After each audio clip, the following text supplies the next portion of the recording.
Là où le 4-3-3 dominait auparavant, on voit apparaître une organisation plus proche d'un 4-2-3-1 avec un véritable numéro 10. Ce rôle change beaucoup de choses. Que ça soit Olmo, Fermín ou Gavi, leur rôle est de chercher constamment des espaces entre les lignes. Et Flick leur ordonne d'être toujours disponibles, toujours en mouvement, toujours une option pour progresser. Et même s'ils peuvent décrocher pour aider à la construction, leur rôle principal reste plus haut, souvent dans le demi-espace droit ou dans l'axe, là où ils peuvent recevoir et accélérer le jeu.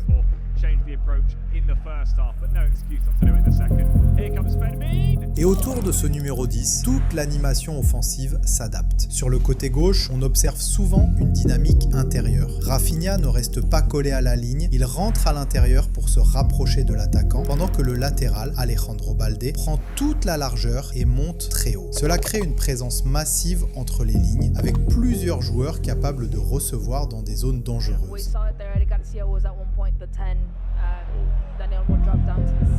Mais sur le côté droit, la logique est différente. Le latéral droit, en l'occurrence Jules Koundé, souvent plus conservateur, choisit ses moments pour monter et créer le surnombre, notamment en soutien de l'ailier. Dans ce couloir, Flick insiste surtout sur un point, garder Lamine Yamal large et isolé, avec comme mission principale de provoquer en 1 contre 1.